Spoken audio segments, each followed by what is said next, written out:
The doorbell camera caught it all.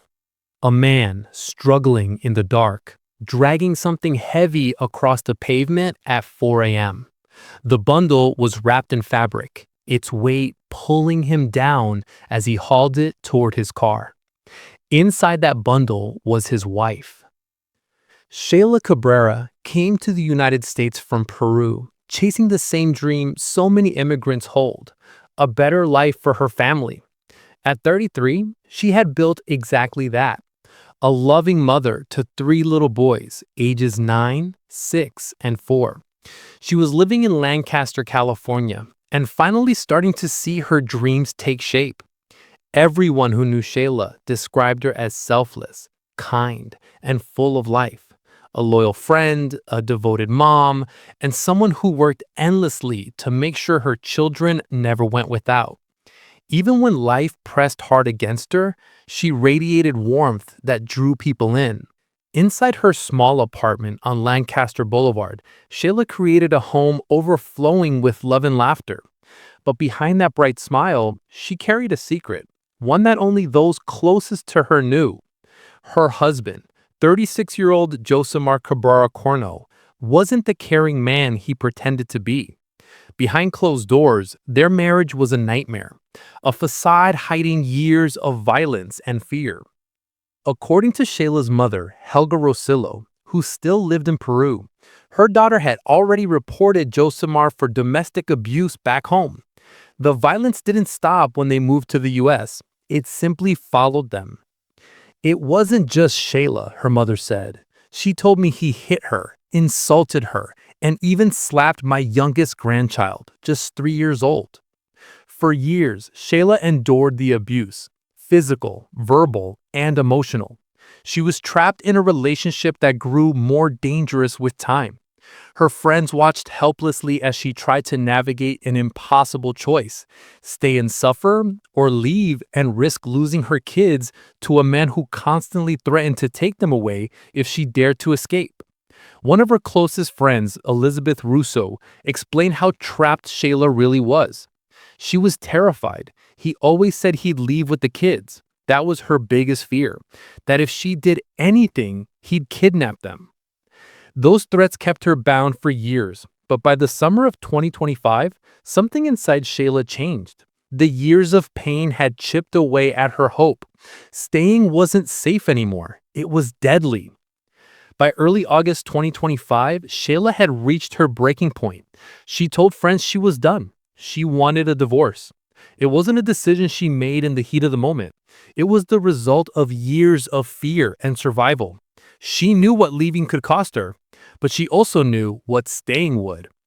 On August 9th, Shayla called her parents in Peru. She told them she was planning to leave Josemar and take the children with her. Her voice carried both strength and fear. She was determined to protect her boys no matter what. Her mother remembers that call vividly. Shayla says she planned to file a report against Josemar in Lancaster. It would be the last time they ever spoke. Back in that small apartment in Lancaster Boulevard, tension filled every corner. Josemar knew what was coming. The woman he controlled through violence and threats was finally slipping out of his grasp. And as his control began to crumble, the danger inside him began to surface: darker, more violent, and more terrifying than anyone could have imagined. Another friend spoke through tears at the vigil. "This is really hard for me right now because we tried to get her out," she said, her voice breaking. The pain in her words echoed what so many in the community felt. They had seen the red flags, they had tried to help, but domestic violence is rarely simple to escape, especially when children are involved and the abuser's threats feel all too real. What Shayla didn't know was that Josemar had already made his mind up. He wasn't going to let her go. In his twisted logic, if he couldn't have her, no one could. August 9th would be the last day anyone saw Shayla Cabrera alive inside her Lancaster apartment. By the next day, August 10th, the unthinkable had happened. The exact details of her murder are still sealed in court records, but what investigators later uncovered painted a horrifying picture of deliberate, calculated violence. Prosecutors allege that Josimar killed Sheylla inside their Lancaster apartment, the same place where their 3 young children slept nearby.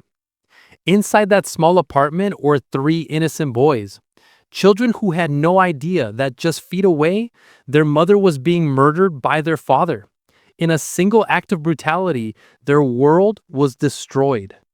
After killing Sheylla, Josimar turned his focus on hiding what he had done. He wrapped her body carefully in a large piece of fabric, the same type later identified in surveillance footage. Every movement was methodical, void of panic, as if he'd rehearsed it. He was no longer a man reacting in fear. He was following a plan. Each decision that morning revealed chilling premeditation. In the early hours of August 10th, while the rest of the apartment complex slept, Josimar began covering up his crime. He must have believed no one would see him, but someone did. At around 2:40 a.m., a neighbor named Norvel Mordada was returning home from her night shift when she spotted something strange. Josimar cleaning out the trunk of his car in the dark. "I worked those hours. There's nobody around at that time." Seeing him cleaning his trunk, it was scary. She didn't realize it then, but she was witnessing the beginning of a cover-up. Josimar was preparing to get rid of his wife's body. What came next was caught on camera, a chilling moment frozen in time that would later seal his fate. Surveillance footage from a neighbor's Ring doorbell showed a man dragging a large, heavy bundle across the ground at around 4 a.m. on August 10th. The video, grainy and dimly lit, captured him straining under the weight, pulling it toward his car with visible effort. That bundle, police would soon learn, contained the body of Shayla Cabrera. The object was wrapped tightly in fabric, concealing what lay inside. What the doorbell camera actually captured was horrifying. Josimar Cabrera dragging his wife's body out of their apartment. He loaded Shayla into the trunk of the family car and drove off into the night, heading toward the Angeles National Forest, a sprawling wilderness about an hour north of Lancaster.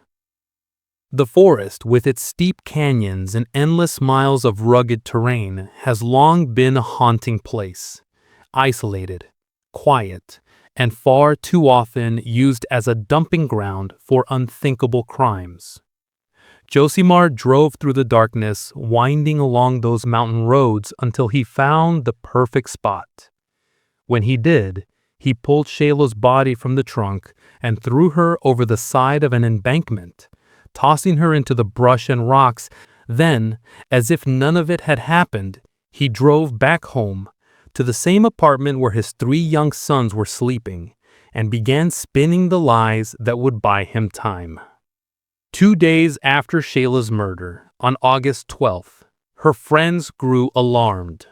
When she didn't answer calls or texts, they knew something was terribly wrong. Shayla never went silent, especially not when it came to her kids. They reported her missing to the Los Angeles County Sheriff's Department. Deputies arrived at the apartment complex on the 500 block of Lancaster Boulevard to take the report.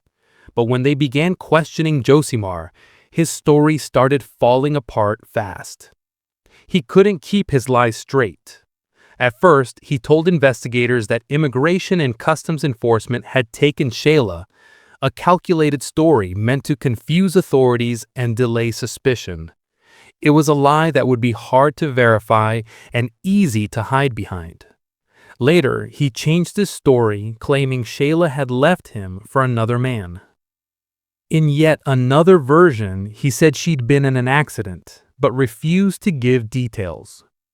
3 completely different stories, none of them believable. Detectives immediately noticed the inconsistencies. Why would a worried husband give 3 separate explanations for his missing wife? The contradictions screamed guilt. Friends of Shayla told investigators everything: the years of abuse, the threats, the fear, her plan to finally leave him. The picture was becoming clearer by the hour. This wasn't a missing person case anymore. It was something much darker. Detectives began combing through surveillance footage from the apartment complex, desperate for a clue. And then, on August 13th, during a follow-up investigation at the Lancaster station, they found it. The footage from a neighbor's Ring camera showed Josimar dragging a large, heavy object wrapped in fabric out of the apartment complex, the exact image that had haunted investigators from the beginning. That single discovery flipped the case on its head. In an instant, it went from a missing person investigation to a full-blown homicide case. The Los Angeles County Sheriff's Department's Homicide Bureau took over immediately. Detectives reached out to the Crescenta Valley, Altadena, and Montrose Mountain search and rescue teams, launching a massive search operation across the vast expanse of the Angeles National Forest, determined to find Sheylla and bring her home. The Angeles National Forest spans more than 700,000 acres of steep, unforgiving terrain, endless ridges, canyons, and cliffs. Finding a single body out there would be like finding a needle in a haystack. Still, investigators refused to give up. As search teams combed through the wilderness, detectives worked alongside the Mexican and Peruvian consulates to track down Josimar Cabrera. What they discovered next made everything even urgent. Josimar and the couple's 3 young sons were also missing. Authorities believed he had already fled the United States, likely taking the children with him to Peru. Then, on the morning of August 16th, just after 10 a.m., a call came in from the Montrose Mountain Search and Rescue Team. They had found something. The team had spotted an object down an embankment in the Angeles National Forest, a piece of fabric, matching the same materials seen in the surveillance footage of Josimar dragging a heavy bundle. The location was remote, more than an hour's drive from the Lancaster apartment. Homicide detectives raced to the site. When they examined the bundle, their worst fears were confirmed. Inside the fabric was the body of Shayla Cabrera. She was pronounced dead at the scene. The evidence was irrefutable. The camera had shown Josimar dragging something heavy from the apartment. Now investigators knew exactly what that something was: his wife's body. For Shayla's family and friends, the news hit like a thunderclap. The woman they had loved, the devoted mother, the cheerful neighbor, the friend who brightened every room, had been murdered and discarded in a remote forest by the man who was supposed to love her. Word of Shayla's death spread quickly through Lancaster. That same day, investigators confirmed that the Cabrera children had been found safe in Peru and were placed into protective custody. It was a small relief in the middle of a nightmare.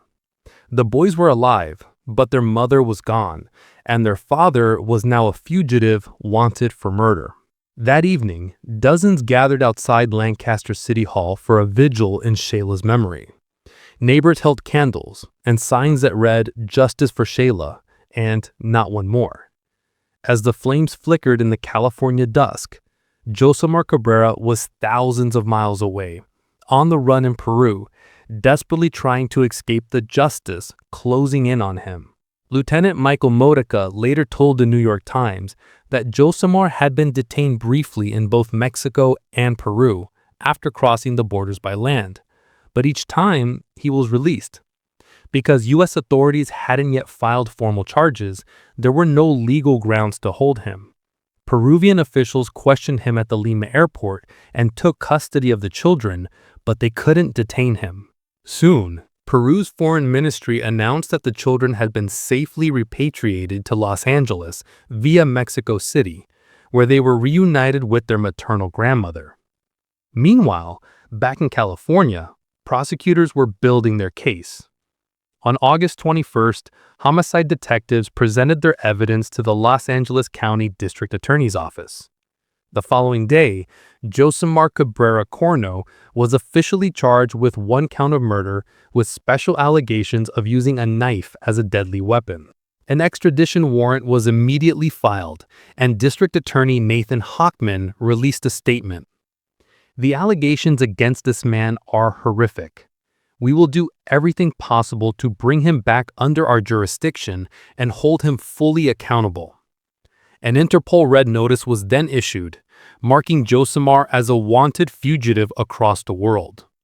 If convicted, he faces a maximum sentence of 26 years to life in prison. For several tense days, Josemar remained at large in Peru, but the pressure was mounting. On August 27, 2025, he finally turned himself in at Interpol headquarters in Lima. Peru's National Police released footage of the arrest. Josemar handcuffed, wearing a shirt emblazoned with the Interpol insignia, flanked by officers on both sides. He showed no emotion. Local authorities have since confirmed that the extradition process is underway. It may take several months, but until then, Josemar Cabrera will remain in Peruvian custody, awaiting the moment he's brought back to California to face justice for the murder of Sheylla Cabrera.